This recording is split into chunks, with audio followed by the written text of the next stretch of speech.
What's up guys, I am back for another video where today during the where today we are going to react to the Ferrari reveal, which is the F80 reveal. Now I know that I'm filming this late because due to the fact that I recorded it the first time but then I realised my mic wasn't on, but so yeah, this is the second attempt.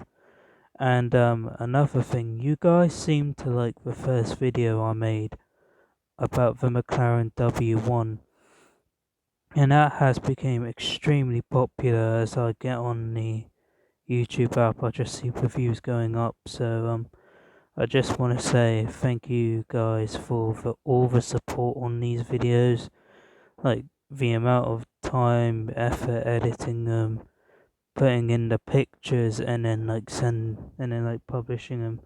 It's not easy, throughout the past few weeks with me, I was busy with college and, I have a job and all this stuff. And, with my dad, obviously. And, yeah. But, yeah, other than that, I just want to say thank you guys for the patience, for the videos and the support. And I will forever be grateful. But, anyways, we're not talking about that. Anyways, that will be in another video of some sort. We are going now to be talking about the Ferrari F80. Now, we all know that it's a hybrid. That's from the rumours before the release, and the fact that this thing costs £3 million. Whilst to put that in perspective, the Porsche. No, what Porsche? We don't know the price of a Porsche electric car that was recently teased, but I guess we will never find out. At the stage, I guess we will find out after it's released, obviously. But yeah, I just want to apologize for the late update, guys, on this, and yeah, let's just get back to the reaction video.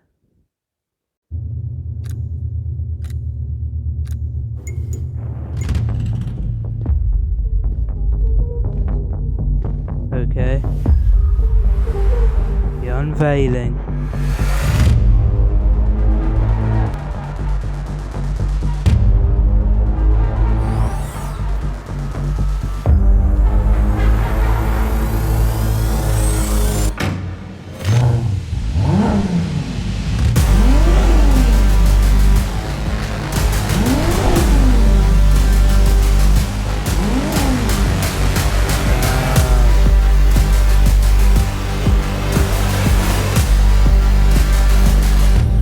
That looks sleek.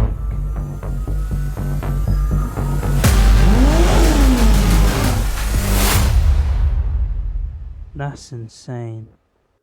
I don't know what to tell you guys. Although it may be a hybrid, Ferrari actually cooked to this one. I'm not gonna lie. But yeah, this is just a short video, so I wouldn't be ending the video here, guys, because obviously it'll be the shortest reaction video in history of my YouTube channel. But anyways, we're going now to react to the Top Gear one. So I'll just set that up for you guys and I will be right back. Yes, we are reacting to the second one, and the fact that basically this thing is going to be insane, guys. Like, this is from Top Gear. So if you want to look at the video, it says on the title screen, or if you can't be arsed, I'll probably put a link to it down below if you wanted to see it with yourself without my commentary. But hey, anyways, let's just get on with the video, guys.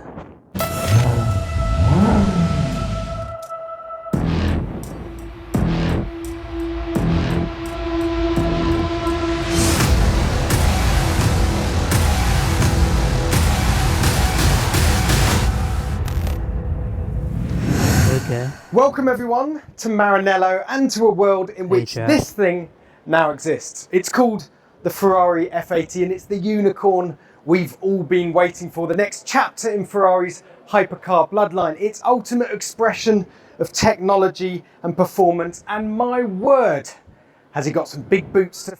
Why does it, like in like videos like Ferrari made, it looks better in that, but it looks 10 times better on video? Like, is that just me? But yeah, or is that just me? I don't know. Let me know in the comments down below. The F80's bloodline is the stuff of myth and legend. It stretches back 40 years to the 288 GTO, then the F40, F50, Enzo, and the LaFerrari that launched in 2013. Chances are most of us have one of these on our bedroom wall. There's been V8s and V12s, often directly linking to motorsport of that era. Always an unhinged driving experience and a technology. I've seen half of these in like Top Gear, so I wouldn't be allowed to have pictures of the cars on my wall because of my parents. But other than that, I have something similar to that. But anyways, I'll just carry on the video.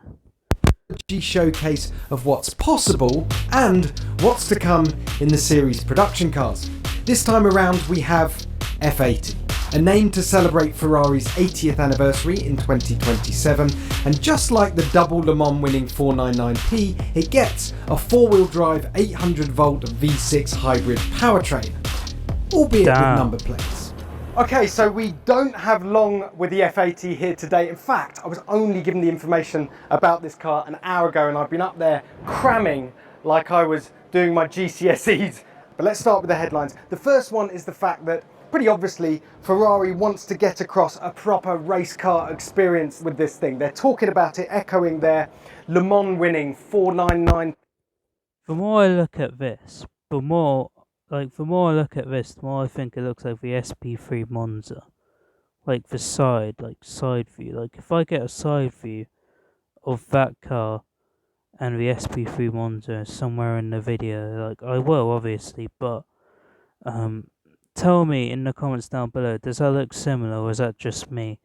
Because I swear it's like something different or some shit. Like I don't even know myself, I'm not gonna lie. Litre V6 twin turbo in the back, but that on its own produces 900 horsepower, which is mad because it weighs no more than the V6 in the 296 GTB, and yet it produces almost 250 horsepower more. And then on top of that, you've got two electric motors on the front axle, you've got another electric motor on the rear axle, and in total, the system produces 1200 horsepower.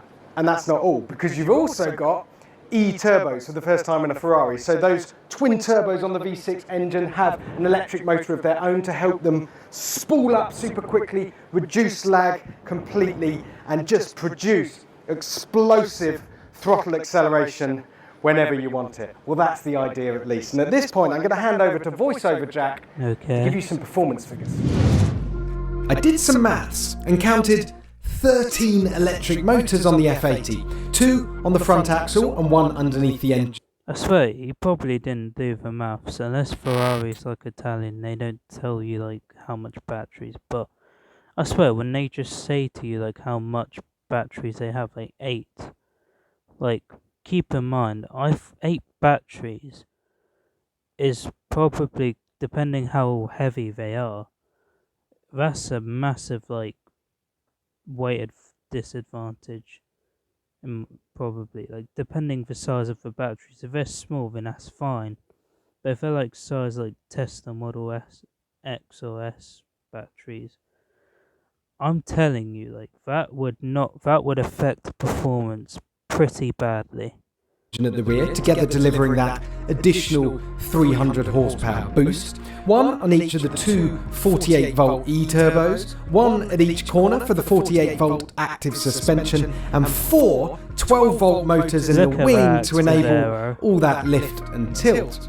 The performance then is predictably manic. 0 to 62 in 2.15 seconds, 0 to 124 in 5.75 seconds, and a top speed of 217 miles an hour. Faster on both counts then than the rear-wheel drive McLaren W1, but with an identical top speed. Oh, and it's also set a new road legal Fiorano lap record of 1 minute 15.3. Look at the front bumper of that. It has a front bumper from this Ferrari. I forgot what it's called. Is that the SP3 Web? Seconds, 2 seconds faster than an SF90 XX. It has the front. Wait, hang on. Let me go back a bit. Wait, let me get a good angle. And 4.4 seconds. Oh, and it's also set a new road legal Fiorano lap record of 1 minute 50. Look at the front end of that. Look at the front end of the new SP3, and tell me that does not look like anything similar. But all they did was add a black line. It has a front end from the SF90 XX. It has a front end than the SF90 XX. It has the side view of the SP3 Monza. And the rear is just, I don't know what to say, SP3 Monza, I think, I wouldn't even know. But let me know, guys, in the comments down below. Is that just me thinking it looks like similar? Or is that just me thinking about it? Because I swear it's probably that. 15.3 seconds, 2 seconds faster than an SF90 XX Stradale, and 4.4 seconds quicker than a LaFerrari. Okay, so we're going to get onto the design eventually, I promise, but first we're going to talk about aerodynamics, because arguably it's one of the most important factors with a car like this. For what most people who know about aerodynamics, you can skip the video because I will start to get boring if I do apologise, but aerodynamics is just basically how much downforce can you put on a car without using a wing? So without causing a car to fly up like the Mercedes CLK, whatever, that has a thing, I guess. But for an example, I think I'll probably find a demonstration video of a Ferrari, but on that video it just shows the aerodynamics of the Ferrari F80, and it's just basically air goes through the front bit there, air would travel through there, and then as it goes up it'll go through that hole there, as on screen. I don't know if the camera can see it, and then it'll go over the car and behind that wing, whilst on the side it has gills, as you can say, so it cools down the brakes. I think on the side it's the same thing, so air can go through that way. But yeah, I mean, it's a clever thing, downforce is. So that's just my short summary, if you're wondering. If you haven't wondered what it is and you know what it is, like I said, just skip through the video, because at the end of this point I don't really fucking care about that anymore. It's the new battleground, isn't it, for supercars and hypercars like the McLaren W1 that we saw the other week. So, the raw numbers. This thing produces 1,000 kilograms of downforce at 155 miles an hour, but how it gets there is fascinating. Just under half of that is produced from the underbody, and it's the way that this car controls the air to produce maximum downforce or to bleed it all off and reduce drag for high speeds down the straight. So the first active device you've got is right here, underneath here. Now, in its normal default position, that's creating maximum downforce. But if this fin pops out, then it stalls the air underneath there, and you lose the downforce at the front, and you create less drag. If we come around the side of the car, of course, diffusers, they're nothing new. But if you want a diffuser to be really effective, to really produce some mega downforce, then you need it to start as early as possible. You can't have it rising at more than about an 11-degree angle, so it needs to start nice and early. If you want your diffuser to start rising somewhere around here, then you need to compromise somewhere, and that's where they produce this really narrow, tighter cabin. We're going to have a look at that in a minute, but what that allows is space underneath it. For this diffuser to rise all the way up until you get round to the back of the car, and you've got these massive Venturi tunnel exits at the back producing all that downforce. And of course, you've got this wing, proper edge-to-edge wing. There's a great shot of it on the rolling chassis over there, which we'll drop in here, so you can see just how prominent it is. Obviously, the whole thing can rise up here, and then it can tilt and flex the angle right forward from. That's actually cool. Although, like, if it was like wing-wise, I do prefer like the long tail bit out of the P1 that they produced.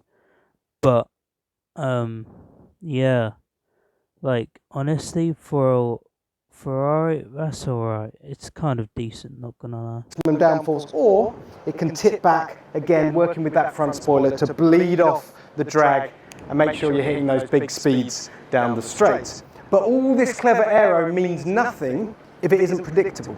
If you can't keep the car at a constant height in relation to the ground, and that's where a very clever active suspension system comes in. So you have a 48-volt motor at each corner of the car, and that means not only do you not need anti-roll bars, it means it can stop the car diving and pitching and keeping it flat, but more importantly, it can keep it at the same height in relation to the tarmac, so the aero is predictable. It's always working at its most efficient, and when you've got something this fast with predictable downforce, the lap times are going to be quite spicy.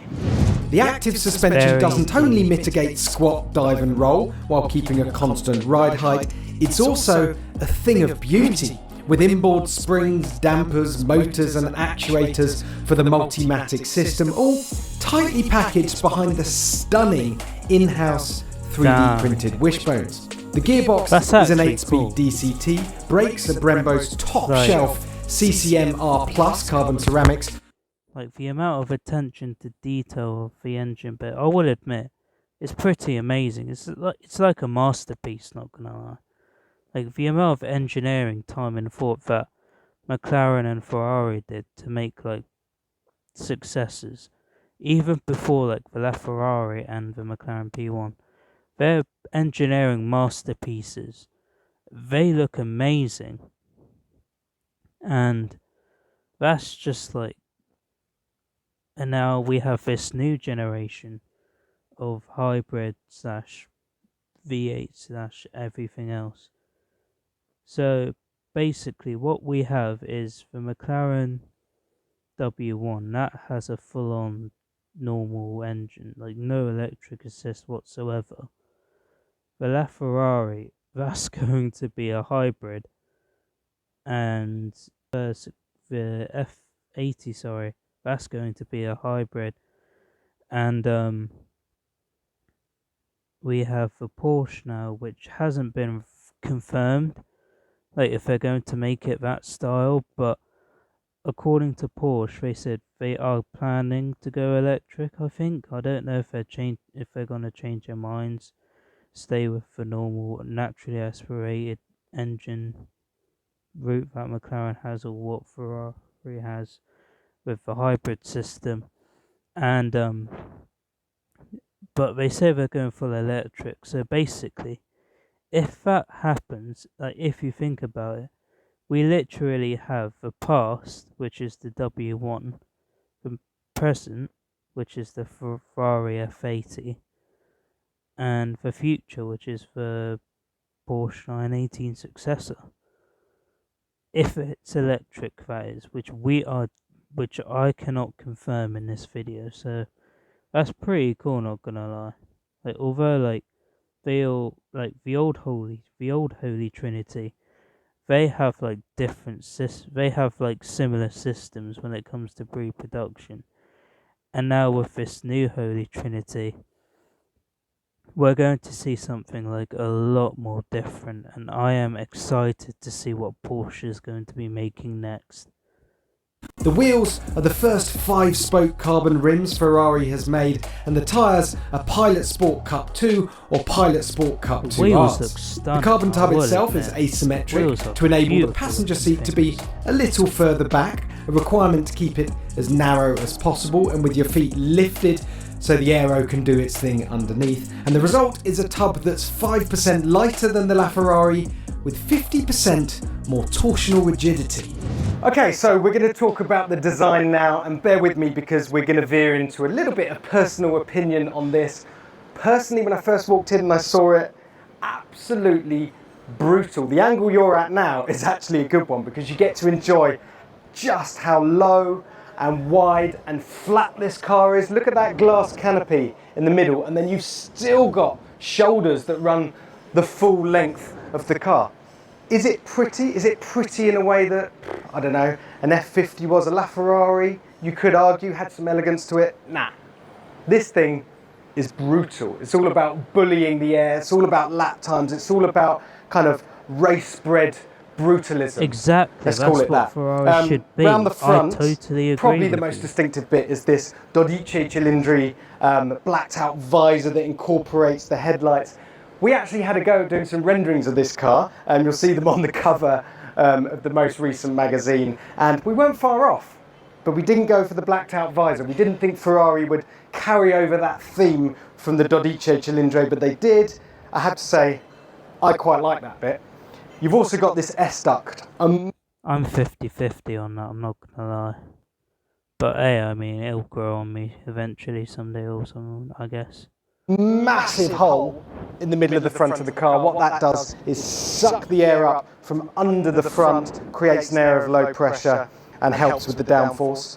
Let's come down the side of the car, see what else we can find. Carbon fibre wheels, 20 at the front, 21s at the rear. Lots of carbon fibre. This intake is particularly interesting because you've got these sort of flying elements here, like they sort of peel back the bodywork and you can see the carbon underneath. Here is the intake for the engine. This is the cooling intake for the intercooler. There's a ram air effect, so when you're going quicker, you get an extra 5 That's horsepower, impressive for a Ferrari. which is always nice. And then you get to the engine cover around here. It's actually impressive. Louvres, 6 of them, 1 for each of the cylinders under the cover. Are people going to be miffed that it's only a V6? I mean, look, they're right. They're 499p. It's won Le Mans twice now. The F1 car, it's a V6 hybrid. So they are staying true to their motorsport endeavours, but personally I prefer a V12. Either way, come around the back. I agree. And the final thing to notice I actually is agree with you. one single exhaust. And the fact that they've been showing this to customers and they didn't want to reveal the F80 name yet, so they've just called it the new supercar. Don't worry, that isn't actually the new name. Manzoni talks about beauty being in the truth, and this shape is certainly true to what lies underneath, an aero-obsessed race car for the road. Speaking of extreme aero, McLaren's new hypercar, the W1, was revealed just weeks ago. A V8 hybrid aero-driven rear-wheel drive firework weighing 125 kilograms less than the all-wheel drive I will admit, it looks pretty. F80 that weighs 1,525 kilograms dry. The McLaren, by the way, also gets more power. 1,258 brake horsepower sent directly to the rear wheels. Yeah, good luck with that. 1,258 horsepower. That's literally like 1,000 horsepower. Basically, it's like Corvette C806 territory. That's impressive for the McLaren. That's actually incredible. I am not going to lie.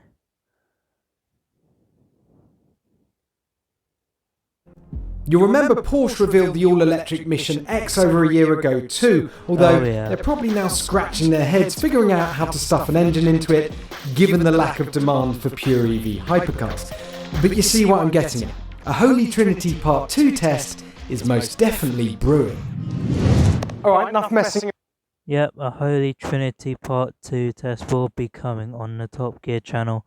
So if you want me to react to that, I am excited to see that happen. And yeah. Around, should we have a look inside? Handle down here. Beautifully tapers in inside those front wheels, getting narrower as you head forward. All part of the aerodynamic package that was considered before anything else on this car. Right, let's see if I can get in with some grace. Ah! Fun fact, actually, before I start on with this video, the seating position is exactly similar to the Ferrari Le Mans car that they raced in the 24 Hour of Le Mans, where you can adjust the driver's seat forwards and back, but you cannot adjust the passenger seat, which I find that weird, I'll admit, because in a car you basically have to adjust the seat anyway. So that even if you're a passenger of the car, to me it just feels weird. But hey, I mean, it is Ferrari after all, because let's face it, at the end of the day, it's just what they need to do, innit? Because yeah, at the end of the day, it is what it is, you know. Switches, which is good when you've got all this performance underneath you. Let's talk about modes. So we've got the familiar Manatino switch here: wet, sport, race, CT off, which is the kind of interim traction control, hero mode I like to call it, or you can turn everything off if you're very brave indeed. And then in terms of the hybrid powertrain itself, you have 3 modes for that. Hybrid, which prioritizes efficiency. You've only got a small battery in this car, by the way, 2.7 kilowatt hours, I think. There is no E mode like you get in an SF90, so no driving away from your house in the morning, silently gliding away and keeping your neighbours happy. We've also got performance mode, so that dials everything up. You have to admit, who wants to drive outside in the middle, like quietly anymore? If you're in a hybrid, sure. But it's a Ferrari, it shouldn't be able to do that. That's the point. It wants to be loud and brash. That's the whole point. You get me? So yeah, I don't understand. Like, you really extract the performance on track, but keeps the battery topped up to around 70%. Or you can go into qualifying mode and unleash all the fury. To hell with the battery charge. Let's just go as quickly as we can go until it all runs out. The interior, they've gone for this quite sort of industrial style setup. Bit like the Land Rover Defender, there's exposed bolts here on this kind of floating center console. There's loads of space behind it for you to wirelessly charge your phone. It's a solid engine cover, of course, so you've got a camera instead of a proper wing mirror, but we're kind of used to those now, and we've got proper wing mirrors out there, which is nice. The interesting thing about this car is Ferrari is talking about just how usable they want it to be on the road. And a big part of that is the active suspension system, so you can soften it right off, and it should be, they say, a good car to go road tripping in, to use every day. And I will say this, having recently driven the Aston Martin Valkyrie, which... Okay, I will admit, I don't know if that's gonna be true. It looks uncomfortable. Like, I'll show you the padding. Like, there's barely any padding, mate. Because if you're going grand touring on that, the passenger will be comfy. Like, look how much padding there is on the passenger seat compared to that. I'm not sure if it's gonna be good for grand touring. In my opinion, I don't think it'll be a good grand touring. In my opinion, to be honest. Well, we're gonna have to wait and see. Oh, one thing I forgot to mention is the boost optimization mode. Drive around a track to show the computers where the corners and straights are, and it will store that information and automatically deliver an extra power boost in the sections of the circuit where it's most needed. And the price for all this cleverness? £3.1 million including tax. That's a cool £1 million more than the McLaren W1. Despite that, and the fact they're building 799 of them, 300 more than the LaFerrari hardtop, you guessed it, it's all sold out. And so we're left with some questions, aren't we? Is a V6 engine enough for a hypercar of this magnitude? Do people care about number of cylinders and cubic capacity when you've got... Probably it won't be enough, to be honest, because although McLaren I think has what, a V8, V6, but I forgot the thing. I'll probably find it. I'll probably Google it later, put it on a video somewhere.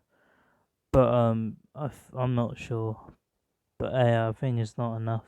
It should have a V8 hybrid of some sort. But it's just my opinion, I guess.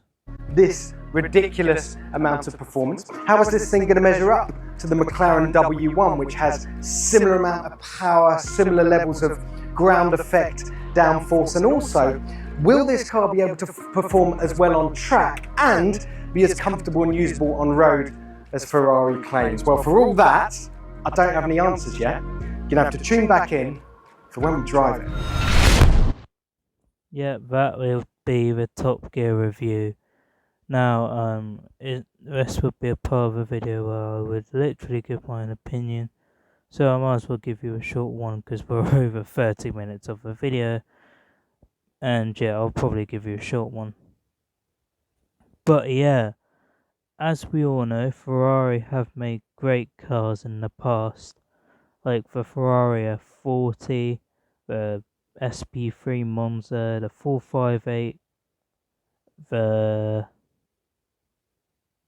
308 GT, and the 360 Maranello, which is literally like the greatest Ferraris that Ferrari made in my opinion. Like gated manuals and also back in the day. But the fact that the old Holy Trinity, that used to be one of the greatest things that mankind has ever seen. And just watching all three of them on track is just beautifully like done. And the fact that this is a successor to the LaFerrari, who knows? I mean, it could be more like that in the future. Will it be more? Will it be less? Will they depreciate? Will they appreciate? I guess we'll never know. But only time will tell. And also the fact that this thing costs 3.1 million. 3 million, which is like what, a million more than McLaren, which is I think it's 2 million, which I think is 2 million, and the Porsche obviously we won't know because we haven't confirmed it in going into production. But hey, I mean, time flies, and I guess we'll never know. But anyways, that's it guys, thank you so much for watching. If you did, smash the like button, subscribe to the channel, and I will see you guys in the next video when the Porsche 918